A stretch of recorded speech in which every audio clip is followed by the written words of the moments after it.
Hello guys! Welcome back to my YouTube channel. Ngayong araw nga, papasok na ako sa aking part-time job. Tignan ko ni Mr. Tignan ako. Ginising ko siya. Kasi pang night shift siya. So dapat tulog pa siya ngayon. So yan, ihahatid niya ako. Sayang kasi kung magta-taxi. So simula sa aming bahay, papunta sa trabaho ko is 12 minutes pag tuloy-tuloy, kaso maraming stoplight, so traffic siya. Inaabot ako minsan ng 15 to 18 minutes. So ayan nga, dahil Saturday ngayon wala masyadong sasakyan. Yung iba kasi guys walang pasok, pero pag weekdays mas marami yung sasakyan sa kalsada. Actually nakakapanibago yung buhay dito sa nilipatan namin guys, kasi source ng mga pagkakakitaan, yung mga pwede mong pasukan na trabaho, malayo sa apartment, tinutuluyan namin. Kaya kung magta-taxi ako, since hindi pa ako nagta-drive, ayun, ang mahal ng taxi, 24, inaabot ako ng 24 to 25 dollar sa 15 minutes na yun. Kasi nga, pahinto-hinto, traffic, maraming stoplight. Sayang yung pinataxi. Kaya yan, stoplight na naman. Naka-go na. So, yun na, stoplight ulit.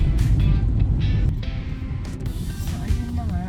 Sa aking part-time na meron akong 4 hours to 5 hours. May 3 hours. 3 hours to 5 hours. Swerte na pag umabot ako ng 5 hours, guys. So, yun lang. Sa pinaka-highway, ang daming, kala ko walang sasakyan, ang dami pala. Busy pa rin, pero mas busy pa dyan yung weekdays.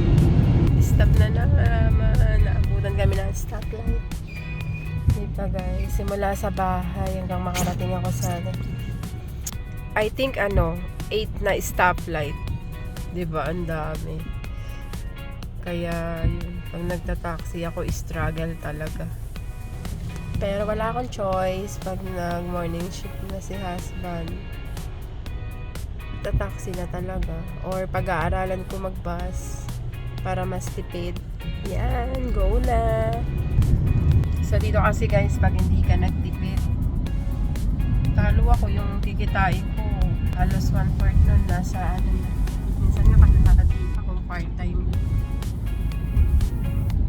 Pang taxi lang. 5 minutes na lang. Diba? 5 minutes pa. Kasi sa daming stoplight. So, ito yung daan guys. Ayan.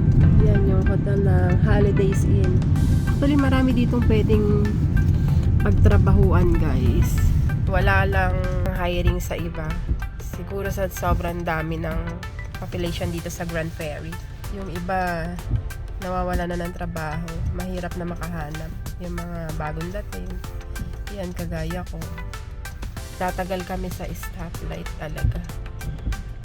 So swerte na lang pag maabutan namin yan laging green. Ayun, pantatlong araw na ngayong umuulan. Hindi naman malakas. At maganda na rin na umulan ng ganito kasi umuulan. Hindi naman malakas. At maganda na rin na umulan ng ganito kasi malapit lang dito sa amin yung wildfire. So kahit papano natigil na ulanan siya. So ayan, ito yung mga establishment dito guys. Oh, may dumaan yung establishment. Kaya ng McDonald's. Yung McDonald's dito guys hindi mabilang. And then yung Starbucks din hindi rin, marami din. I think 1, 2, 6. I'm not sure dito lang sa Grand Ferry. Ewan ko sa ibang town kung meron din. So ayan yung Walmart. Laki yung Walmart dito actually kumpara dun sa pinanggalingan naming province. Ito malaki talaga yan. Tutur ko kayo dyan guys soon pag nag-grocery kami. And then yung way na papasukan ko. So dun sa kabila may hotel na naman. Actually maraming hotel dito guys. Podolan Hotel, Holidays Inn, Super 8, Quality Inn. Marami as in marami.